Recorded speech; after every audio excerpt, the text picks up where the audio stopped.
Welcome to the Future Humans podcast with Jean Houston and Anneloes Smitsman, the co-authors of the Future Humans trilogy.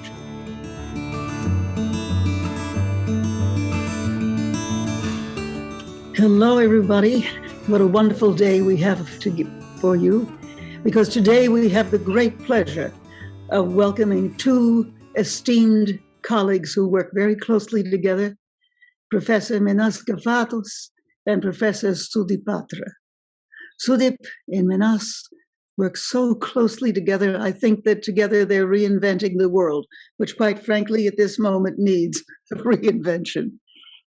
My co-host is my dear friend Anneloes Smitsman, who has recently started work with Sudip to explore the implications of the quantum potential for economics and social change. My goodness, that really would solve all the problems in the world, wouldn't it? Anyway, they're doing so through a publication that they're co-authoring. Let me introduce you now to these extraordinary thinkers. Professor Menas Kafatos is the Fletcher Jones Endowed Professor of Computational Physics at Chapman University and is the founding dean of the Schmidt College of Science and Technology at Chapman University.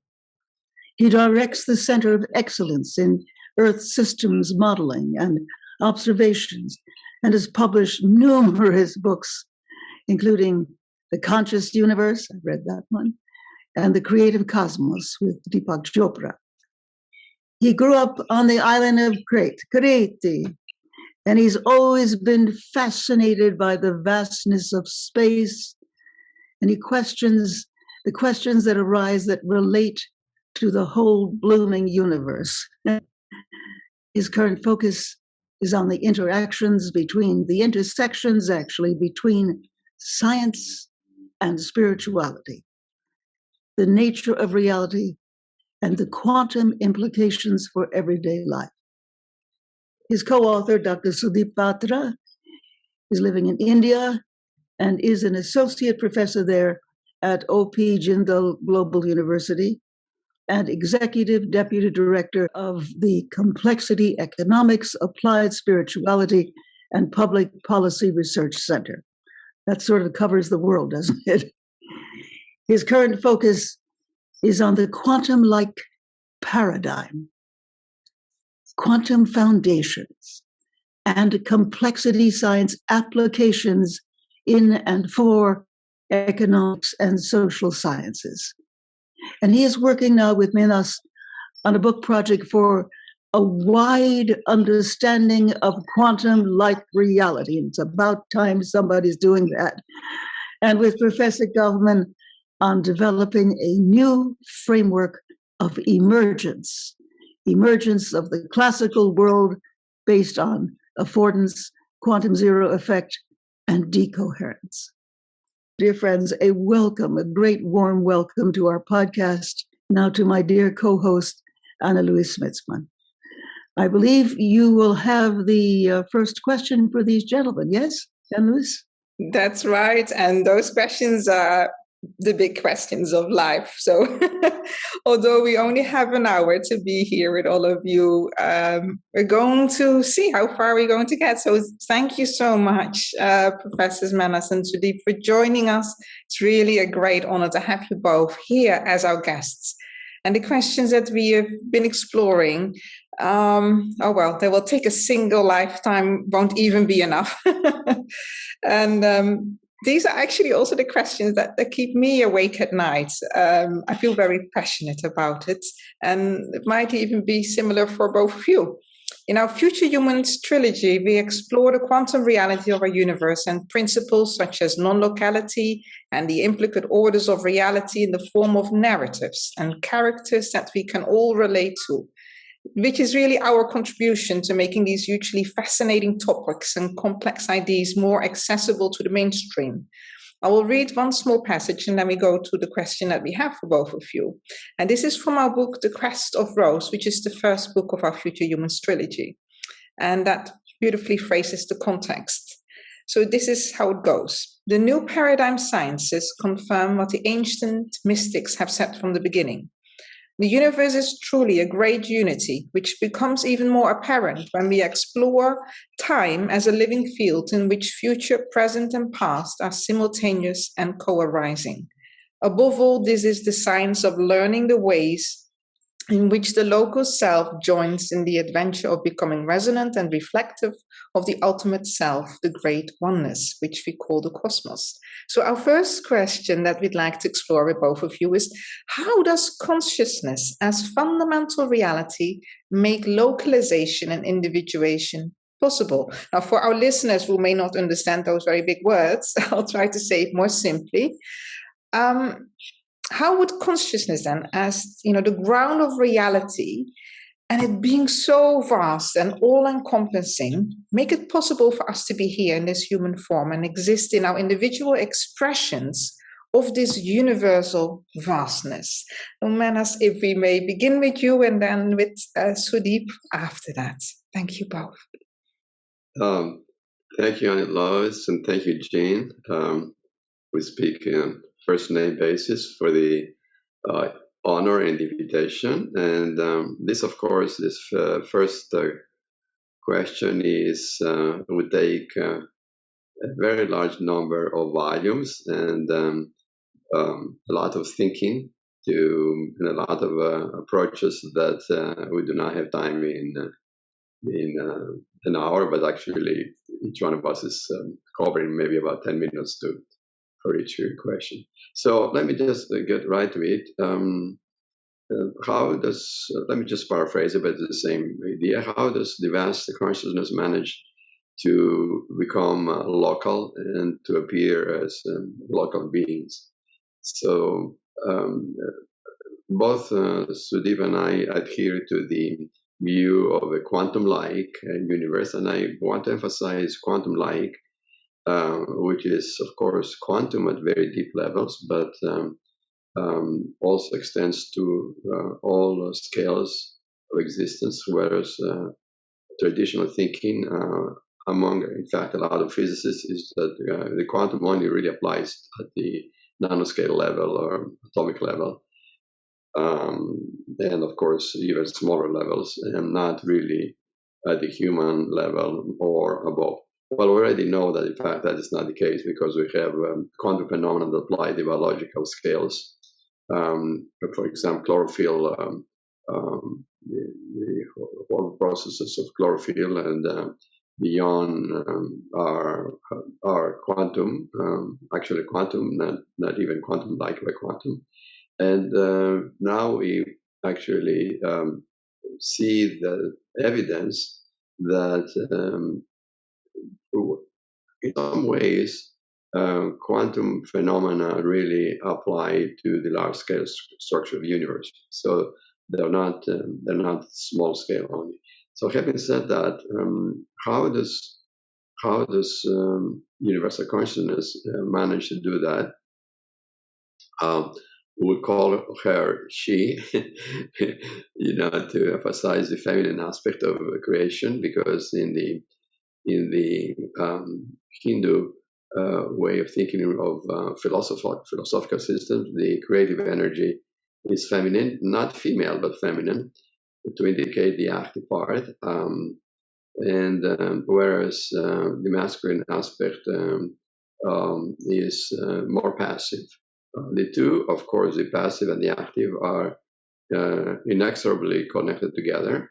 And what, in fact, would be perhaps the first principle that quantum-like universe follows, which is the principle of complementarity, was first identified by Niels Bohr back in the 20s or so, when primarily he and Heisenberg, Werner Heisenberg at the beginning, but then a number of other mostly young, bright physicists, mostly in Europe, put together, known together today as the quantum physics. I prefer to also call it quantum mechanics, which was the original name. So how does consciousness do that? Well, perhaps by taking certain limitations, assuming certain limitations that give the appearance of something that is not really there, or is partially there, or gives something the view that well, what you see is really what you get. In this case, you see a limited being, a limited human being, a limited existence. That is what it is. So this is covered by the layers of Maya, and we're using now some Sanskrit terms, and I'd like to ask pardon for that, but we have found that the power of language is very important. Jean and I were joking a little before we started by talking about the wonders of ancient Greek language, and indeed there are not only some words, but the entire structure of the language cannot be repeated in another language. So you can read the Iliad or the Odyssey in English, and you get the idea, but it's not the idea. It's actually the living presence of the language. So how does she, and we'll call her Shakti because she is the universal energy, how does Shakti give rise to a limited human being? It's by assuming limitations. And in case of human beings, these limitations manifest as basically 5 senses, which, of course, they're the auditory, the visual, etc., the olfactory. So basically, we smell, we talk, and we see, and we and we hear, and we touch, and these are great senses. They're associated with a human being. Of course, higher primates, higher mammals also possess them. Why would such wonderful devices of creation, so to speak, give us limitation? Well, it really depends on the context, and I think we're going to talk about with Sudip the context of situation, because the context here is a being, let's call it a being, whether it's human or divine. And in fact, that being is none other than Shiva, the universal, the conscious existence, being itself, capital B, takes on the limitations and assumes through the workings of Shakti, the cohort, or if you like, the wife or the partner of Shiva, takes on limited attributes and appears to be limited. In one of the sutras of the great Shaivite system, this particular book is called the Pratyabhijna Hridaya, which means the secret of self-recognition. So in the Pratyabhijna Hridaya,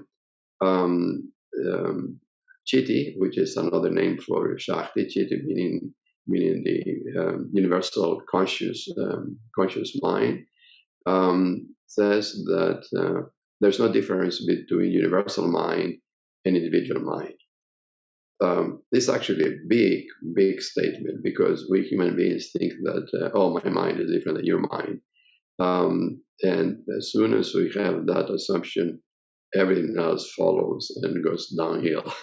There's really one mind. And if you think of it from the point of view of science, whatever mind is, if we think of its characteristics, for example, non-local, expanding, sort of fuzzy, not really specific to, the physicalists or the scientists who believe that everything is physical, they would say, well, it's in the brain. Well, we know that it's not just in the brain. How then is this going on? Well, it's going on because these limitations taken on by Chitti or Shakti give the appearance of a limited being, but in fact the characteristics, the powers, of the individual being are the same as that of universal consciousness. And there are 3 characteristics, and I'll talk about those later on. Thank you.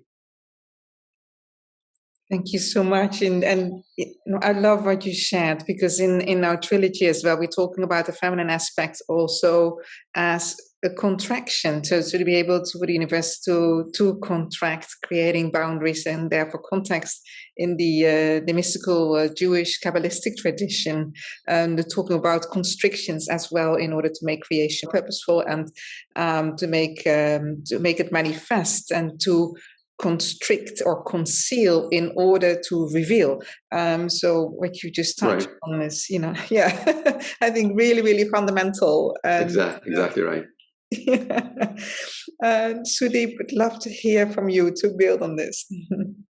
Yeah, thank you very much. First of all, I'm very honored that I'm been invited and sharing stage with you all. Menas and I have been discussing on these issues for some time now. I will be rather starting with the quantum physics as well as quantum-like paradigm. So you see that, as Menas pointed out, that in 1925, basically Heisenberg, being one of the very young, bright minds. He was, I think, 24, 25 years of age. So he comes up with this paper on quantum mechanics. He uses that particular word there. And later on, Niels Bohr, being one of the father figures of that group, Copenhagen group, so-called. So he started developing the philosophy, one can say, the philosophy behind quantum mechanics. And there, contextuality, complementarity became one of the most important philosophical underpinning of quantum physics. And contextuality, complementarity, in a way, is the way, as far as I understand, that non-local consciousness can appear as to be specific results or specific kind of forms. So this conversion or this kind of transformation from non-locality to contextuality, complementarity, that is the route that we need to explore more to understand that how this localization really happens. Now, going back to Niels Bohr's original ideas, you will see that Bohr was really different from Heisenberg. The point which also Menas mentioned, that when Bohr started understanding about contextuality, he was much more like a complexity scientist. So he was thinking that, well, contextuality is not simply, kind of divide between classical and quantum systems, not like that. It's a kind of like a context between the system to be measured and the observer, and mingled into a whole. So that holism was the context, rather than, in a way, divide between quantum system and macroscopic classical system, which unfortunately later on became, because Heisenberg introduced this concept of Heisenberg cut, and that became quite popular. Maybe that helped to do calculations, and computation was more easy in that way. But context also basically reflect this holism concept very much. So that is very important, because that also has this, reflection of non-locality in it, as far as I understand. Now, then what happened was that later on, quantum physics became very much computational. Basically, just building on what Sudip was just saying, that there's an important difference, and it is the contextual aspect that brings forth the quantum reality. By that, we mean the participation, let me just say the participation of the observer, which is very, very important in a quantum system. By the way, I would like to add something that the book with Deepak Chopra, it's a New York Times bestseller. The title that eventually was published is You Are the Universe. So that is, and there we actually explore in one of the chapters the quantum nature of the cosmos. So in the You Are the Universe, the title itself says it all. Basically, says that each one of us is the whole, even though we appear to be individual beings. So from that point of view, there were differences between Heisenberg and Schrödinger, in the actual Copenhagen school. Of course, what is more well known are the differences between Albert Einstein and Niels Bohr. These are celebrated differences that went on for 35 years or more, even though Einstein got the Nobel Prize, not for the theory of relativity, but for quantum mechanics that he helped build together. It's actually a very interesting historical fact. But in any case, to wrap up what I was just saying, it was not just Einstein and Bohr, but it was also Heisenberg and Bohr who differed. And we should look at these differences as this is perhaps a historical, sociological statement, not as really opposite leading to a division, but rather as different aspects of the one reality that encompasses all. So that's all I would say right now. Yes, actually, so Menas and I are actually exploring these interesting differences between different founders of quantum mechanics, Bohr and Heisenberg, for example. But later on, also what happened, as I was just about to finish this off, that there was a rise of this quantum-like paradigm. Now, quantum-like paradigm basically builds upon these principles, the principles of contextuality, complementarity, deep uncertainty, and non-locality, and observes that these are the same principles that we find in cognition, in decision-making, in kind of social sciences also. So it is kind of like these principles ties up all the existence. It is not simply that it is only natural science or social science. So that is also our interest lies, where also our interest lies. And again, to understand these principles well, we have to think about fundamental consciousness, because it is the aspect, these are the different aspects of the same fundamental awareness of consciousness, which is creating or generating all these principles. So I think that this is one way which is very radical from the way modern science or modern quantum physics is going, because as Menas already mentioned, that it is all about physicalism as of now. So basically we come up with even in those models which thinks about like consciousness-led collapse of the wave function, that is also very much like emergentist model. So they think about consciousness as a kind of like emerging from brain functions only. ORCOR model by Sir Roger Penrose and Stuart Hameroff. But we are taking a different route altogether. We think that no, first of all, we have to come from the fundamental awareness. So fundamental awareness is expressing itself in the form of contextuality, complementarity, non-locality, and uncertainty. And then only it is possible for us to understand reality better. In a way, it has some support from, one can say, cognitive scientists also, like Donald Hoffman and others. They were also thinking in more or less in the same line, but maybe their ways are different. But ultimately, consciousness fundamentalism is one thing that we need to explore. Well, thank you both for these profound ideas that have such far-reaching implications for how we as humans relate with the universe. Of course, that's something that we've been dealing with probably in one way or another for thousands of years, haven't we? And I find that for most of my working life, I've been exploring the relationship between our states of consciousness and our experience and engagement of reality. When my husband, Robert Masters, was still alive, we wrote a book that became a huge bestseller called Mind Games, which also served as inspiration for the Beatles. And what this book did is it gave people tools for altering their own consciousness, both separately as well as in groups.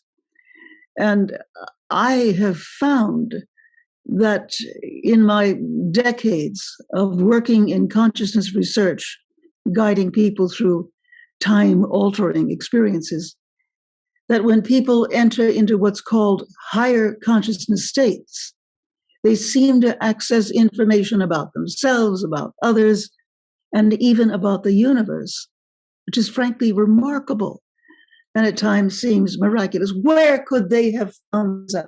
because they hadn't studied with you gentlemen. If they had, that'd be something else again.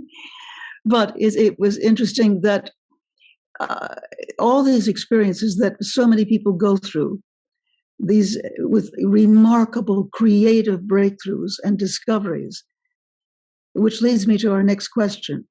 When people experience the sheer luminous experience of consciousness of this enormous unity, this higher, in their higher consciousness states, would you say that they are experiencing access to states that correspond to what the mystic traditions refers to as cosmic knowledge, and some physicists perhaps refer to as non-local knowledge and action beyond the classical definition of reality, which we have also referred to in our books as non-local quantum states of simultaneous possibilities.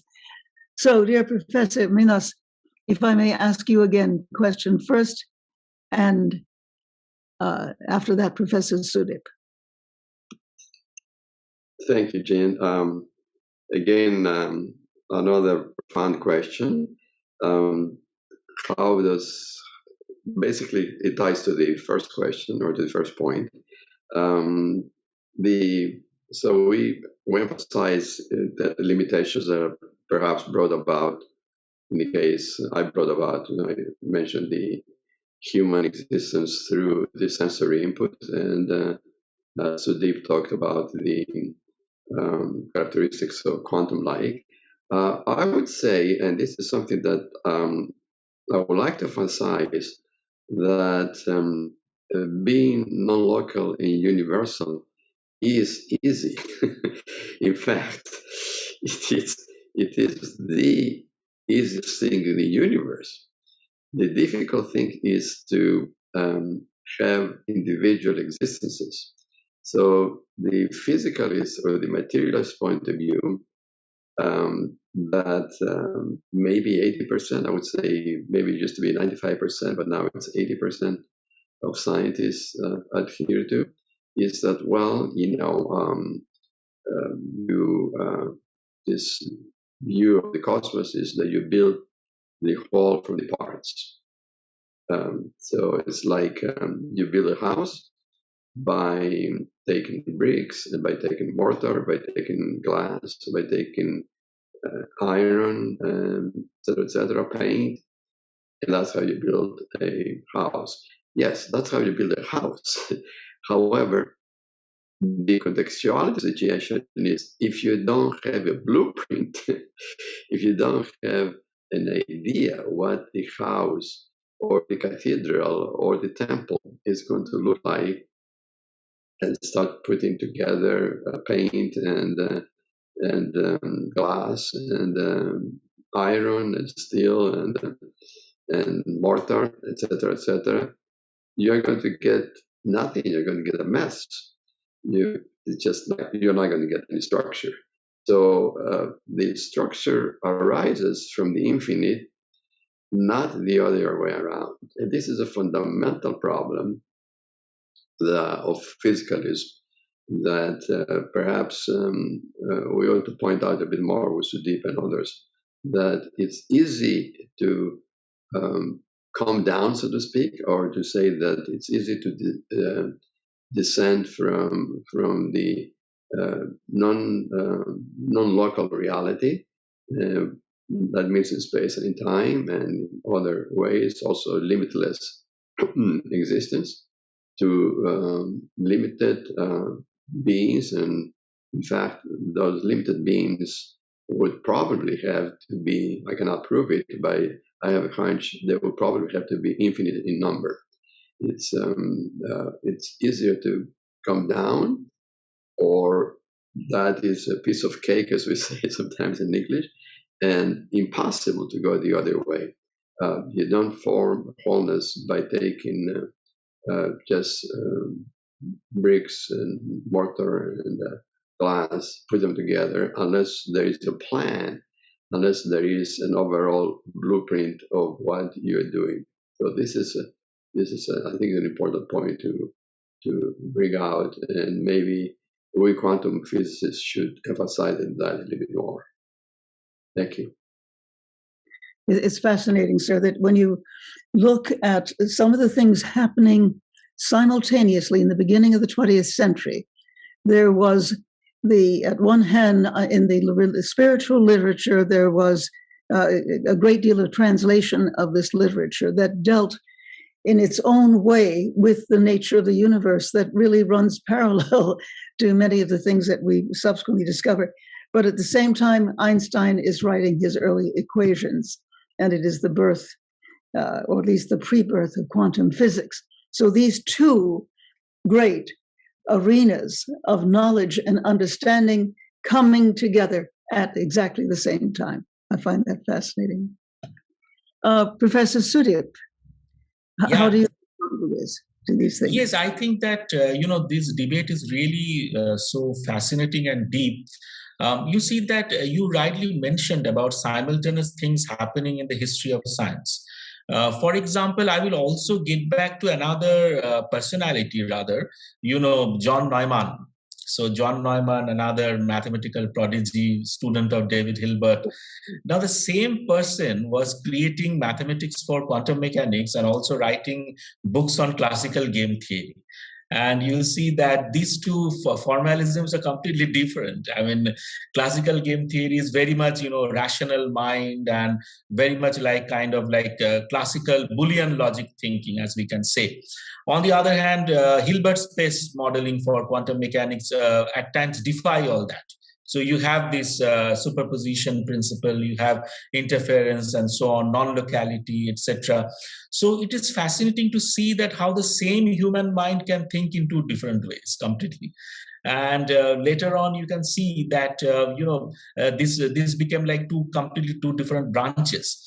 But hopefully now we are seeing that with the rise of this quantum-like paradigm, people are really coming into understanding that these are really not that much different from each other. These are two aspects of the same reality.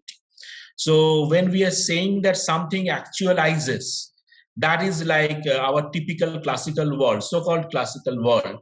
But then potentialities are equally real.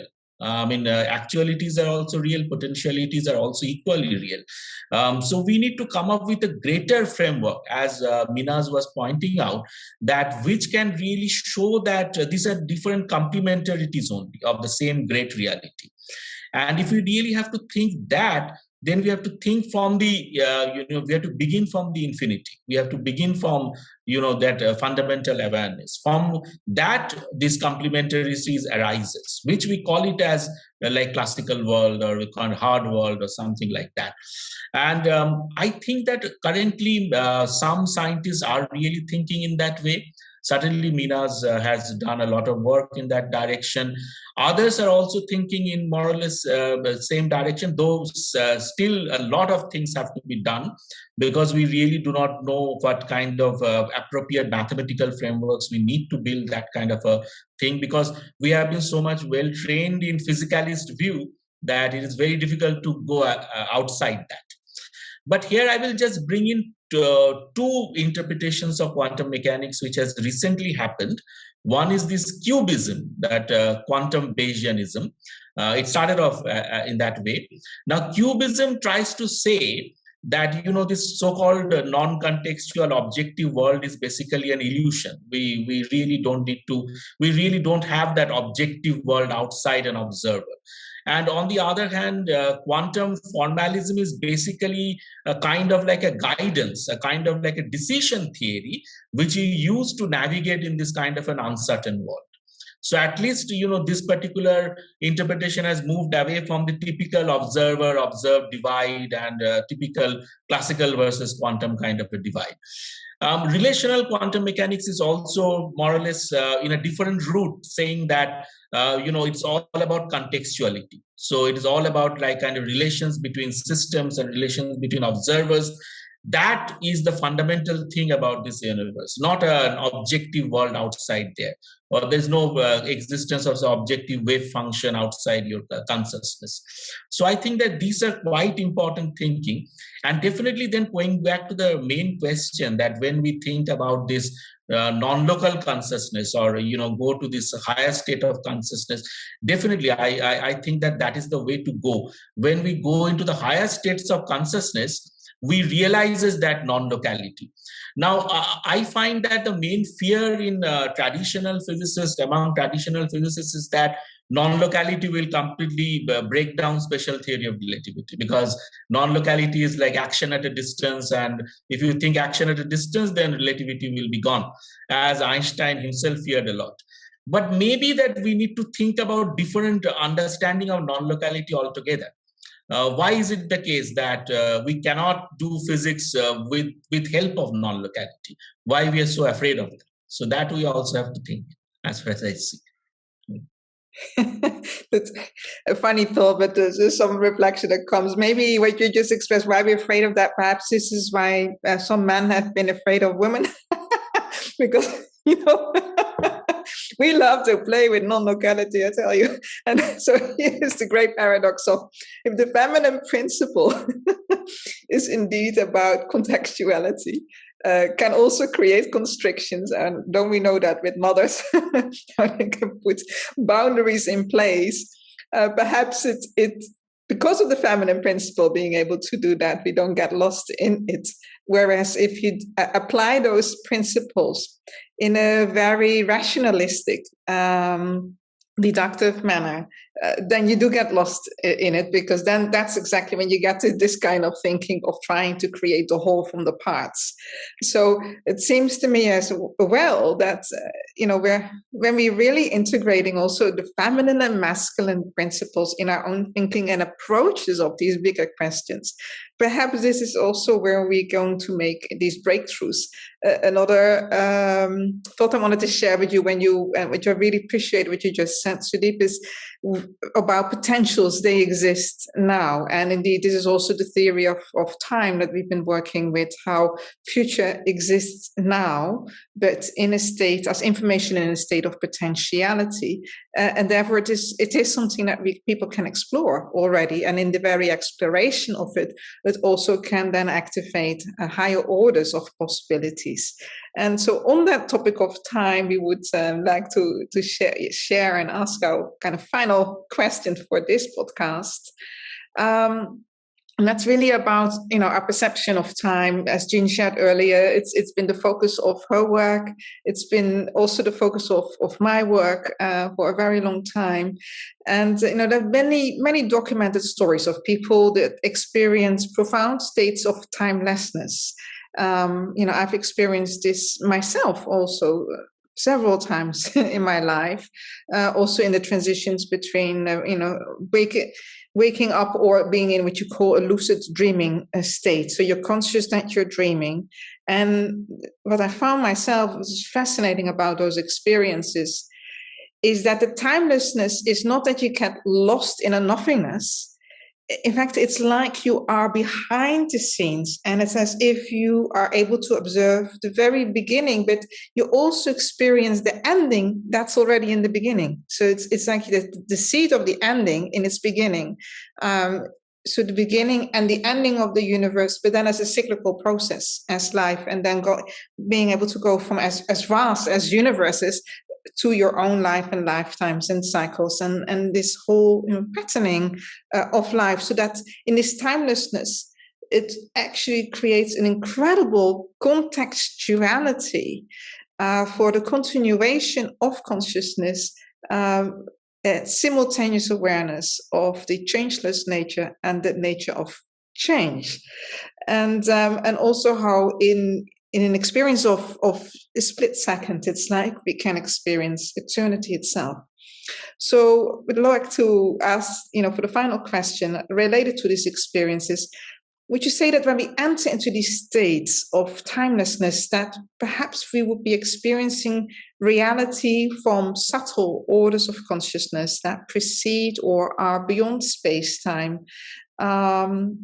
Sudip, let's begin with you this time, and then Menas, if he may complete with you, so you have the final words of wisdom on this. Yeah, it is. I think that the concept of time is perhaps one of the most difficult concepts in whole of physics, as far as I'm aware of. Menas would be exploring more. I was just going through some of the papers in quantum physics sometime back on the concept of time in quantum physics. And I found that there's a lot of debates there. The founders themselves kind of disagreed with themselves on what time is really. So some people thought that time is just a parameter, it's the same as Newtonian space and time. So it is something like a stage is set where events unfold. On the other hand, some other people thought that no, time can be taken as to be a dynamic variable within the model itself. So it is like more endogenous. So the debate continued, and there is no straightforward answer, at least as of now in quantum physics, as far as I'm aware of. Now, going back to psychology, you remember that Carl Jung or say Sigmund Freud earlier to that, they were really pointing out to this timelessness. Or in other words, this mental states are not always within time, or they really don't recognize time there's timeless features of mental states also. So that I think is quite important. And I find that, as Menas would also say, that there was a long conversation between Jung and Wolfgang Pauli. Pauli being one of the masterminds of quantum mechanics. So might be that if we go through their personal conversation, some of this kind of timeless feature of consciousness might come out. Now, finally, I would also like to say, going back to your very kind of excellent start that you said that, beginning after the end that you mentioned, I was just reading some poems of a great Serbian poet. His name was Vasco Popo. So he mentioned about a story which begins after its end. So, this is a beautiful poem. There's a beautiful poem. So it talks about this timelessness or continuity of time. Now, if I'm not very wrong, you will find that the basic concept of time in physics comes from thermodynamics, basically. So, it is the second law of thermodynamics, and thermodynamics is an inequality, that law is an inequality rather than equality, which means that there's a kind of order, there's a kind of asymmetry, such that we remember the future, such that we remember the past and not the future. But maybe that when we think about cosmic consciousness, or when we think about the fundamental consciousness, that cannot be captured totally with the help of this thermodynamic arrow of time. That is different from that. So if it is different from thermodynamic arrow of time, then only we are in a position to explain this timelessness. Because you see, otherwise we will get into the very stereotypical thinking of second law of thermodynamics, that you cannot defy that. It is so we need a different kind of cosmic awareness, understanding to understand that, going beyond typical Newtonian space and time, or even relativistic space time. That is what I can say. When I was 19, I used to jump out of airplanes. With parachute. And I had an experience that really relates to almost everything we were just saying. My chute did not open. Ooh. And I had probably packed it very badly. And suddenly my whole life went by at its own time, all 19 years. And every little pork chop and Hershey bar and, tripping on the stoop, it was all there. And then either I landed or we're having a conversation in paradise now. But the fact was that it was like time, past, present, and future were simultaneous, as many quantum physicists say. And not only simultaneous, but were there to be relived in a kind of totality that was as bright as any potent reality. So I would just put that out, that the mysteries of time, when I teach people to have 2 minutes of clock time equals subjectively to hours, and then have experiences and even creative moments that would normally take hours, and it happens. We are in a mystery that is surrounded by an even larger mystery. But what is the reason for this mystery? Why do we experience timelessness and at the same time can actualize higher orders of creativity?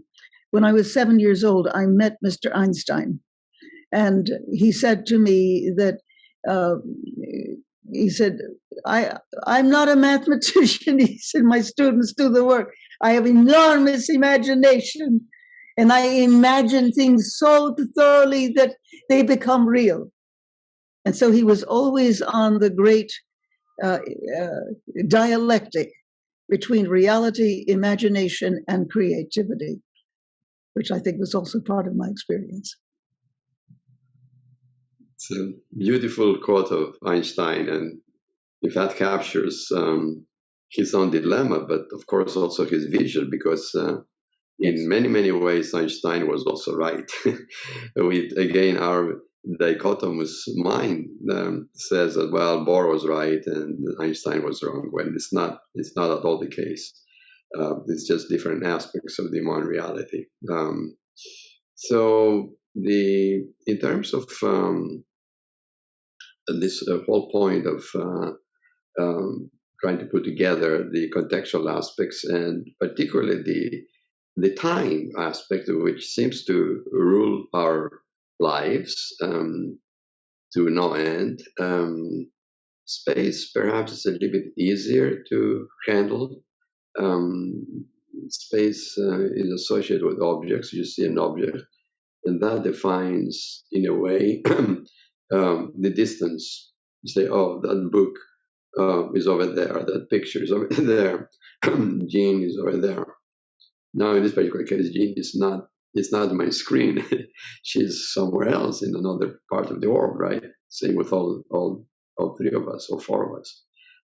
So the there part is tricky, but associated with what we call objects or structures that then in between space can be thought of as an abstract entity. Time is a little bit more fuzzy, to put it in a mild sense, because where does it come from, and what is this beginning and end? From what point of view? So I think it has to do a lot with identification of the body, and in fact, the Buddhists say that that the one issue, one problem of bound existence, human existence, bound existence, if you wanted to identify one issue, is the issue of identification with the body. And so, in fact, I would say they would say the body-mind. And how is that done? Again, through the trickster mind. The mind makes time appear to flow from the past to the future. But in fact, what would happen if the future came before the past? You say, well, that's a time reversal. Is as simple as that. In other words, what if you were, just be a little bit comic here, what if one were born as an old person and died as a young person? It was reversed. It would be fascinating reality. I mean, it would be really, really funny. But it's not our reality. So time and consciousness are intimately connected. And if we solve one mystery, we automatically solve the other mystery. I would say that timelessness gives, in fact, arises from the non-local, not just in space, but non-individuation, non-local aspect of consciousness. So, in fact, time, the hour of time, is a huge illusion, and it is the what perhaps creates so many problems in the world. It's a fun world, but if we take it too seriously, it leads us to division, strife, and ultimately war and demise. So, which of course many people on this planet experience, particularly now. Timelessness and consciousness, or the mind, are intimately connected. So with that, I would like to perhaps refer this question of time to another podcast in the future, or maybe the past. Yeah. That's right. We may have already asked the question in the future, so that we're having this conversation now. yeah, that may be, future humans. Yeah. Yeah. So I think that, very recently I found that there is a speculation going on that there is another universe which is just somewhere, another multiverse where time is like the other way around. So it's like time reversal universe. So who knows that? Perhaps we have already asked those questions in that universe. Well, dear friends, we have experienced a great, it's more than a panoply, it's almost like a whole season, a whole unfolding of the nature of reality. We're living at the time of the cutting edge of new understandings of who we are, where we are, why we are here, and where we yet may be. And the irony is all of this is happening simultaneously with the breakdown of life as we have known it. And so I have every hope that the kinds of ideas and knowings and passions, indeed, that we have heard today are intimations of what can come on the other side of awfulness as we begin to rethink not just the nature of reality and the nature of ourselves, but also the possible human and the possible world that really must begin to emerge if we are going to survive our time. And I believe that what we have heard is news from the future and a kind of push from the past that is going to bring us into a world that is larger than our expectations and more beautiful than all our dreams. Thank you, gentlemen, for the great wisdom and fascinating explorations of the nature of reality that you have given us.